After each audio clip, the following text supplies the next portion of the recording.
WhatsApp guys, Modi ji की महाजीत, टूट जाएगी केजरीवाल की पार्टी। दिल्ली इलेक्शन रिजल्ट के ऊपर सुशांत सिन्हा सर की एक धमाकेदार वीडियो है, तो इस वीडियो को करेंगे साथ में एंजॉय। और अगर आप चैनल पर हैं तो प्लीज सब्सक्राइब वीडियो कर दें लाइक। भाई क्या एक चीज मैं बोलना चाहूंगा, 27 साल बाद हिस्ट्री क्रिएट करिए, क्या कमबैक करा है। 1 2 3 गो। नमस्कार, बहुत स्वागत आप सभी का। मैं हूं सुशांत सिन्हा।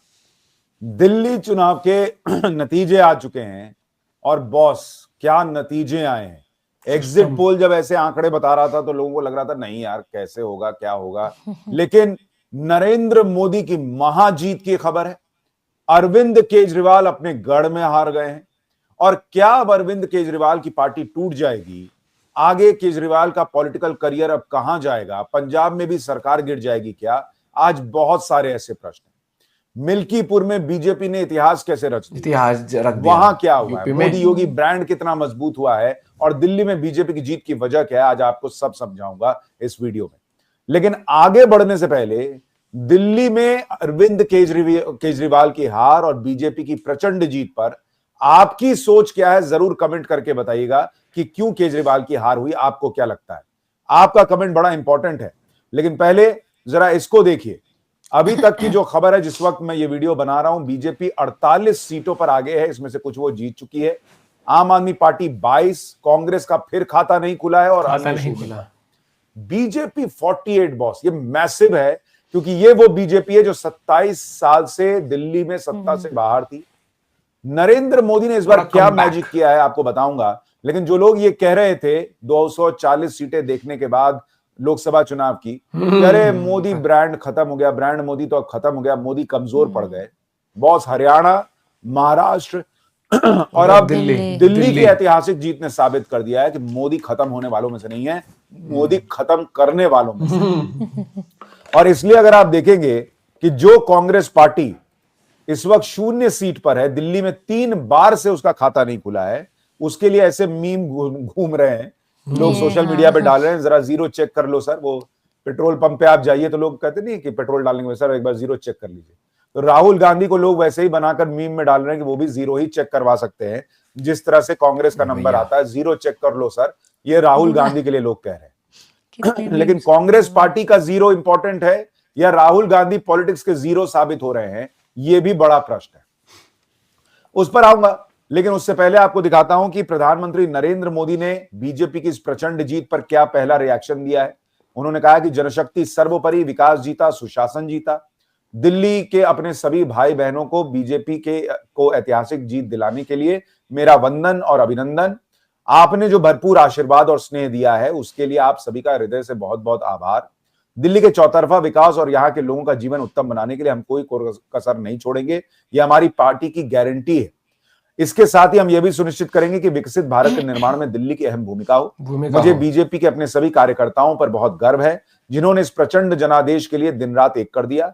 अब हम और भी अधिक मजबूती से अपने दिल्ली वासियों की सेवा करते रहेंगे। यानी पीएम मोदी ने एक बार फिर अपने कार्यकर्ताओं की तारीफ की।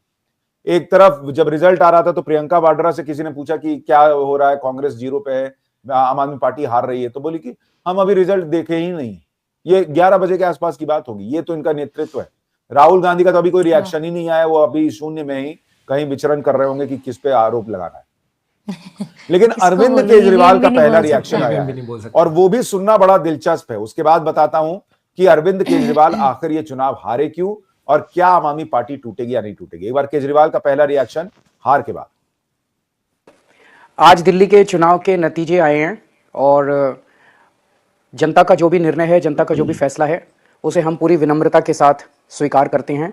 जनता का निर्णय सर माथे पर। मैं भारतीय जनता पार्टी को इस जीत के लिए बहुत बहुत बधाई देता हूं और मैं उम्मीद करता हूं कि जिस उम्मीद के साथ और जिस आशा के साथ लोगों ने उनको बहुमत दिया है, वो उन सभी उम्मीदों और आशाओं पे पूरा उतरेंगे।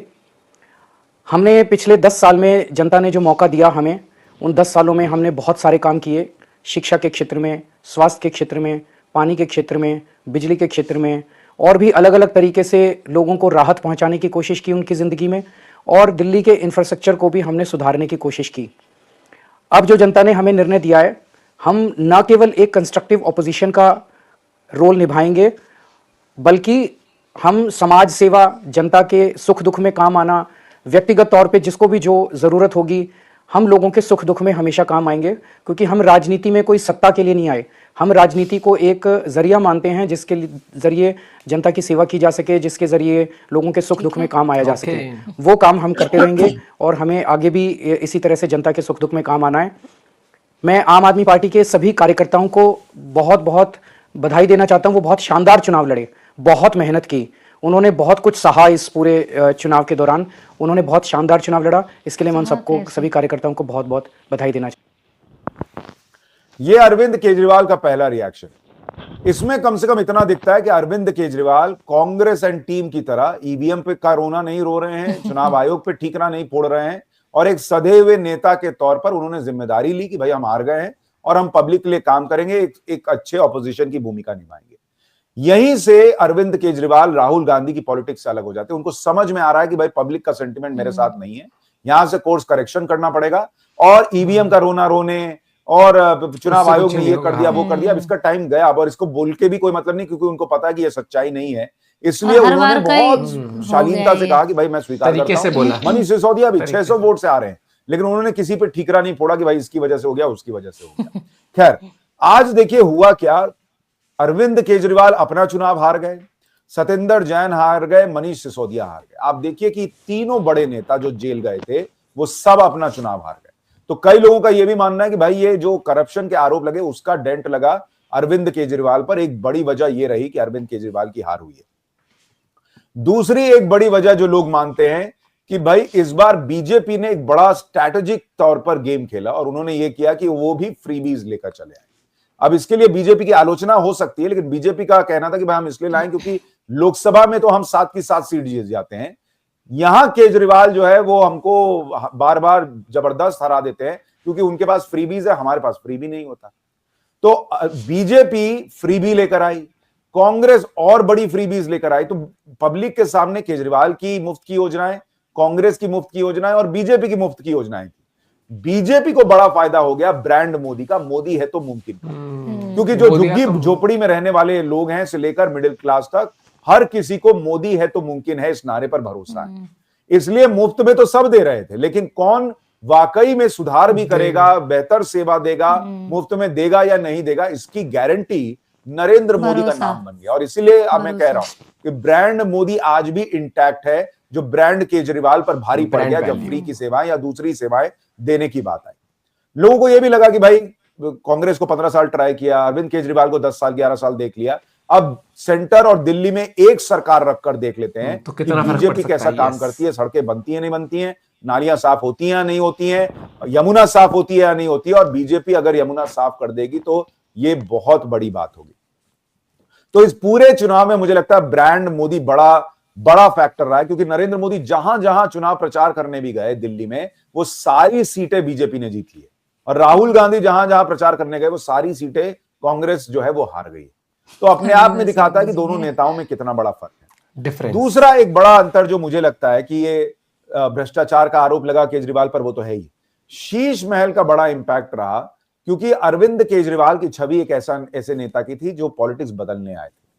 शीश महल का जब आरोप लगा तो उस छवि को डेंट लगा, और अरविंद केजरीवाल ने अलग अलग इंटरव्यूज में इस बार शीश महल पर माफी मांगने के बजाय उन्होंने उसको डिफेंड किया। मुझे लगता है अगर अरविंद केजरीवाल माफी मांग लेते, जैसे वो कई चीजों के लिए मांगते हैं, या उन्होंने इसी चुनाव में कहा कि फलाना फलाना काम हम नहीं कर पाए, आगे कर देंगे, उसी तरह से अगर वो शीश महल पर माफी मांग लेते कि ठीक है बीच में मैं थोड़ा सा डिरेल हो गया था और मैंने ये काम कर दिया, लेकिन मुझे लगता है मैंने गलत किया, अब मैं शीश महल में नहीं रहूंगा। अगर केजरीवाल शीश महल को डिफेंड करने और ये कहने के बजाय कि उसके कागज गलत थे, ये था वो था, अगर उन्होंने अपनी गलती मानकर स्वीकार कर लिया होता इसको, तो मुझे लगता है वो बहुत हद तक एक बड़ी पॉलिटिकल स्ट्रेटजी के तहत लोगों के गुस्से को कम कर पाते और इस रिजल्ट को बेहतर कर पाते। तो कई लोगों का यह मानना है कि शीश महल ने भी अरविंद केजरीवाल को डेंट दिया है। आपकी राय क्या है जरूर बताइएगा। लेकिन एक और जो अरविंद केजरीवाल को नुकसान पहुंचाया, और वो पहुंचाया कांग्रेस पार्टी। कांग्रेस पार्टी भले 0 सीट लाई, लेकिन उसने अरविंद केजरीवाल को बड़ा डेंट दिया। जैसे अगर मैं आपको कुछ सीटों के बारे में, वोट काट गए इनकी। नई दिल्ली की सीट जहां अरविंद केजरीवाल करीब करीब 4000 वोट से हारे, और आप देखिए संदीप दीक्षित को कितने वोट मिले, 4568। यानी अगर संदीप दीक्षित न लड़े होते या आम आदमी पार्टी और कांग्रेस का गठबंधन होता तो केजरीवाल ये चुनाव ले जा सकते थे। लेकिन केजरीवाल उतने ही अंतर से हारे जितने मत ऑलमोस्ट संदीप दीक्षित को पड़ा। इसी तरीके से आप देखिए मनीष सिसोदिया जो मात्र 600 वोट से हारे, उनको भी कांग्रेस के कैंडिडेट को 7,350 वोट गया। अब आप सोचिए अगर कांग्रेस का ये कैंडिडेट ना होता, और कांग्रेस ने बहुत मजबूत कैंडिडेट उतारा वहां पर, नई दिल्ली में भी संदीप दीक्षित को उतारा मजबूत कैंडिडेट, यहां पर भी कांग्रेस ने मजबूत कैंडिडेट को उतारा, और अगर ये ना होता तो मनीष सिसोदिया भी अपना चुनाव निकाल लेते। इसी तरीके से अगर आप देखेंगे सौरभ भारद्वाज जो ग्रेटर कैलाश में हार गए, उनको 3,188 वोट से हार मिली, और जो कांग्रेस के कैंडिडेट थे गुरमीत सिंह भी, उनको 6,711 वोट मिला। अगर कांग्रेस के उम्मीदवार वहां ना होता तो यानी आम आदमी पार्टी को वहां भी जीत मिल सकती थी। तो ऐसी कई सीटें हैं, मुस्लिम बहुल सीटों में कांग्रेस ने आम आदमी पार्टी का वोट काट दिया। गठबंधन हटा ना, इंडियन एक विनर की कैटेगरी है, एक लूजर की कैटेगरी है, और एक कटर की कैटेगरी है जो वोट काट रहा था, और वो है कांग्रेस पार्टी। और कांग्रेस पार्टी स्ट्रैटेजिकली इस चुनाव में आम आदमी पार्टी को, केजरीवाल को डेंट करना चाहती थी, क्योंकि केजरीवाल हर जगह जहां जीतते हैं वो कांग्रेस को ही खाते हैं। तो कांग्रेस ये चाहती थी कि किसी तरह से केजरीवाल को खत्म किया जाए, इसलिए कांग्रेस ने सिर्फ कैंडिडेट नहीं उतारे, मजबूत कैंडिडेट उतारे जहां पर क्लोज फाइट्स थी, और उसका नुकसान अरविंद केजरीवाल को हुआ है, ये दिखता है। लेकिन ऐसे में एक बड़ा सवाल ये भी है कि भाई अब जैसे ये देखिए, ये अवध ओझा हार गए, ये अवध ओझा पटपड़गंज की सीट से लड़ रहे थे, लेकिन जिस तरह की बातें कर रहे थे वो लोगों को पसंद नहीं आया, और वहां पर रविंद्र नेगी जो बीजेपी के कैंडिडेट हैं वो चुनाव जीत गए। तो कई बड़े बड़े नाम जो है वो हार गए हैं। सिर्फ एक बड़ा नाम आतिशी का है, जिन्होंने रमेश बिधूड़ी को बहुत कुछ 100 के अंतर से हरा दिया, नहीं तो लगभग सारे बड़े नेता जो है वो आम आदमी पार्टी के हार गए। एक अमानतुल्लाह खान ने भी अपनी सीट ओखला वाली बचा ली, वरना बाकी के हार गए। तो केजरीवाल को मुझे लगता है कि नुकसान तो हुआ है, ब्रांड मोदी और मजबूत हुआ है। ब्रांड मोदी मजबूत होने का मतलब है कि भाई जो ऑपोजिशन है, अब यहां से सीधा अगला चुनाव बिहार का है साल के अंत में, तब तक कोई रोकने टोकने वाला नहीं है, कोई ब्रांड मोदी पर सवाल उठाने वाला नहीं है। बड़े फैसले होंगे, देश में एक मजबूत सरकार चलेगी, कोई हिलाने वाला नहीं है। राहुल गांधी का मामला, कांग्रेस का मामला ऑलरेडी खत्म है, वो बिहार में भी हारेंगे, लिख के ले लीजिए, यानी वहां पर भी कांग्रेस और खत्म होगी। और जिस तरह से कांग्रेस ने इस बार अरविंद केजरीवाल की पार्टी के वोट काटे हैं, मुझे लगता है ममता बनर्जी, अखिलेश यादव और अरविंद केजरीवाल, ये तीन लोग मिलकर जो है वो राहुल गांधी के खिलाफ मोर्चा खोलेंगे कि ये लोग चुनाव जीतते नहीं है और ये हमारा वोट काटते हैं, हमको नुकसान करते हैं। या तो ये लड़ना छोड़ें, या साथ रहना है तो तय कर लें कि कहां कितनी सीटों पे लड़ना, अभी डिसाइड करो। तो मुझे लगता है कि इंडी अलायंस के भी आखिरी सांसें ऑलरेडी चल रही थी, वो वेंटिलेटर पे था, हो सकता है दम भी तोड़ दे, और राहुल गांधी को एक तरह से बहुत बड़ा विरोध झेलना पड़ सकता है, क्योंकि वो डिलीवर कर नहीं पाए। अब उनकी पार्टी में जो है वो ये गुलामी की मानसिकता है कि गांधी परिवार ने जो कर दिया कह दिया, कोई सवाल नहीं उठाएगा, लेकिन बाहर ऐसा होता नहीं। तो ये इस बार राहुल गांधी के लिए भारी पड़ सकता है। एक और चीज ध्यान लेके खड़े रहते अरविंद केजरीवाल के लिए सिल्वर लाइनिंग ये है कि जब कांग्रेस यहां पर दिल्ली में चुनाव लड़ी तो उसका वोट प्रतिशत बहुत नहीं बढ़ा है, वही डबल डिजिट में भी नहीं गया है, और उसकी सीटें भी नहीं बढ़ी हैं। यानी अरविंद केजरीवाल के लिए अच्छी बात यह है कि उनकी पार्टी को अभी भी 20s में सीटें हैं, और यहां से वो वापसी के लिए मेहनत करेगी तो हो सकता है आगे कुछ कर पाए, क्योंकि कांग्रेस का रिवाइवल नहीं हो रहा है। नंबर 2 की पार्टी अभी भी अरविंद केजरीवाल की पार्टी है। अगर बीजेपी, कांग्रेस और फिर अरविंद केजरीवाल की पार्टी आप हो जाती तो फिर यह माना जा सकता था कि केजरीवाल के लिए रिकवरी बहुत मुश्किल होगी। लेकिन यहां से केजरीवाल फिर भी प्रयास करें तो संभव है कि वो कांग्रेस को रौंद दें और ऊपर आ जाए। अब सवाल है कि क्या केजरीवाल की पार्टी टूट जाएगी और क्या पंजाब की सरकार गिर जाएगी। देखिए, मुझे लगता है कि केजरीवाल का जो पहला रिएक्शन आया है वो अपने आप में दिखाने के लिए काफी है कि केजरीवाल बहुत सदी हुई पॉलिटिक्स अब यहां से करने वाले हैं। उनको समझ में आ गया है कि जो चीजें उन्होंने की, जो चीजें उन्होंने लाइटली ली, वो जनता ने स्वीकार नहीं किया, और उनको यह भी पता है कि कांग्रेस और बीजेपी दोनों आम आदमी पार्टी को खत्म करना चाहते हैं, क्योंकि दोनों को यह सूट नहीं करता। इसलिए अरविंद केजरीवाल मुझे लगता है कि इस वक्त अपनी पार्टी को इंटैक्ट रखने के लिए हर संभव प्रयास करेंगे। कुछ लोग कह रहे हैं कि केजरीवाल पंजाब के सीएम बन जाएंगे। मुझे नहीं लगता केजरीवाल ऐसा ब्लंडर करेंगे, ये पॉलिटिकल ब्लंडर होगा। और केजरीवाल अगर कोर्स करेक्शन कर ले और यहां से पंजाब में जो उन्होंने वादे किए हैं वो पूरा करना शुरू कर दें, तो उनके लिए मौका है कि वो पंजाब में एक बेहतर गवर्नेंस का मॉडल देकर अपने आप को फिर से दिल्ली के लिए तैयार करें और देश के दूसरे हिस्सों के लिए तैयार करें। तो जैसे बीजेपी ने 240 सीट जीतने के बाद अपना रास्ता सुधारा था, अगर केजरीवाल वैसा कर पाए तो केजरीवाल कमबैक करने की स्थिति में शायद आ सकते हैं। लेकिन फिलहाल जो है केजरीवाल के लिए मुश्किलें बढ़ेंगी। मुझे लगता है उनकी पार्टी को तोड़ने का प्रयास जरूर होगा। उनके विधायकों को खींचने का प्रयास जरूर होगा। पिछली बार स्थिति यह थी कि भाई अरविंद केजरीवाल जेल भी गए, तब भी पार्टी उस तरह से नहीं टूटी क्योंकि दिल्ली में सरकार थी। इस बार केजरीवाल के लिए दिक्कत यह है कि दिल्ली में सरकार भी नहीं है और केजरीवाल खुद भी हार गए हैं, तो कहीं उनकी पार्टी में जो है वो लोग इस घबराहट में कि अब पार्टी का क्या होगा, क्या केस होगा, नहीं होगा, इधर उधर जाना ना शुरू कर दे। दूसरी बात, केजरीवाल के लिए एक चीज फिर भी अच्छी है कि वो तो हारे ही हैं, लेकिन उनकी पार्टी के सारे बड़े नेता भी हार गए, तो कोई नेतृत्व को लेकर सवाल खड़ा करने वाला नहीं है, क्योंकि तुम खुद हारे हुए हो तो क्या केजरीवाल से सवाल पूछो। तो मुझे ऐसा लगता है कि केजरीवाल की पार्टी को तोड़ने का प्रयास होगा। थोड़े बहुत लोग इधर उधर जाने का प्रयास कर सकते हैं, लेकिन केजरीवाल की पॉलिटिक्स को अभी ही खत्म मान लेना मुझे लगता है जल्दबाजी होगी। केजरीवाल बहुत शातिर दिमाग से सोचते हैं, एक सधे हुए नेता के तौर पर सोचते हैं और वो कमबैक के लिए जरूर प्रयास करेंगे। आपकी राय क्या है? क्या उनकी पार्टी टूटेगी और पंजाब में सरकार गिरेगी? जरूर बताइए। इन्होंने सही बोली कि वो इंटेलिजेंट बहुत है बंदा, उसको ये पता है कि मुझे यहाँ से किस तरीके से क्या नब्ज पकड़नी है पब्लिक की, किस तरीके से। और पॉलिटिक्स तो यही गेम है भाई, हार और जीत लगी रहती है। 27 साल बाद जब बीजेपी आई है, बीजेपी भी प्रयास करना नहीं छोड़ा ना उन्होंने। तब आई है, हाँ। उन्होंने एनालाइज की सिचुएशन, हर एक चीज, और अपने टाइम का वेट करना, लेकिन उन्होंने काम करना नहीं छोड़ा, लोगों के बीच जाना नहीं छोड़ा। तो मुझे लगता है आम आदमी पार्टी को यहाँ से कमबैक करना है 5 साल बाद, तो उनको भाई नेक्स्ट लेवल की राजनीति करनी पड़ेगी, लेकिन साथ साथ नेक्स्ट लेवल के तरीके से लोगों के बीचों बीच जाके समझना पड़ेगा, रेक्टिफाई करनी पड़ेंगी मिस्टेक्स, और लोग क्यों नाराज है, हर एक नहीं। चीज और जाननी दूसरी पड़ेगी। बात, जहाँ मतलब बनती है तारीफ बनती है, जैसे वो सब नहीं बोला कि बीजेपी EVM ने ये सब, हाँ, चीटिंग तो कर उन्होंने ली, हारने के उन्होंने बाद हाँ ऐसे जो- कर दिया, वो जो कर दिया। भाषण दिया है ना उन्होंने, वो बहुत सही तरीके से एक प्रॉपर एक ढंग के नेता की तरह दिया है कि एक्सेप्ट द ट्रुथ, वो वाली बात आ जाती है।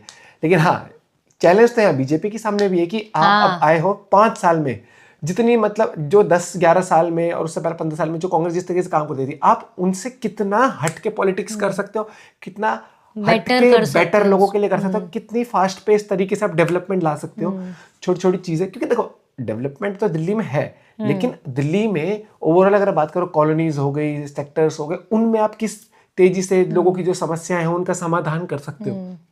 क्योंकि मैटर क्या करता है कि लोगों का लाइफ जितना बेटर होगा उतना ही।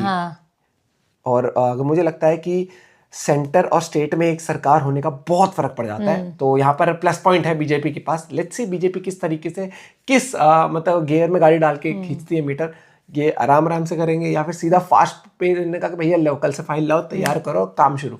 आई होप इस तरीके से काम करें। और आप अपना पॉइंट ऑफ व्यू शेयर कर सकते हो भाई, हिस्टोरिकल विक्ट्री है नो डाउट। और मोदी जी के लिए की बात है भाई, उनकी ब्रांड वैल्यू पे शक करने की, लोगों की जो भी है इल्जाम लगाने की, वो अलग है, लेकिन लोगों के दिल में अगर आज भी आप पूछोगे ना, स्ट्रॉन्ग लीडर है, पहचान। और आधे से ज्यादा लोग तो भैया अगर वोट डालने जाते हैं ना, मोदी जी के नाम पर डालते हैं। बीजेपी पार्टी है, लेकिन बीजेपी सोच फेस वैल्यू। आप अपना पॉइंट ऑफ व्यू शेयर कर सकते हो। Bye bye, take care.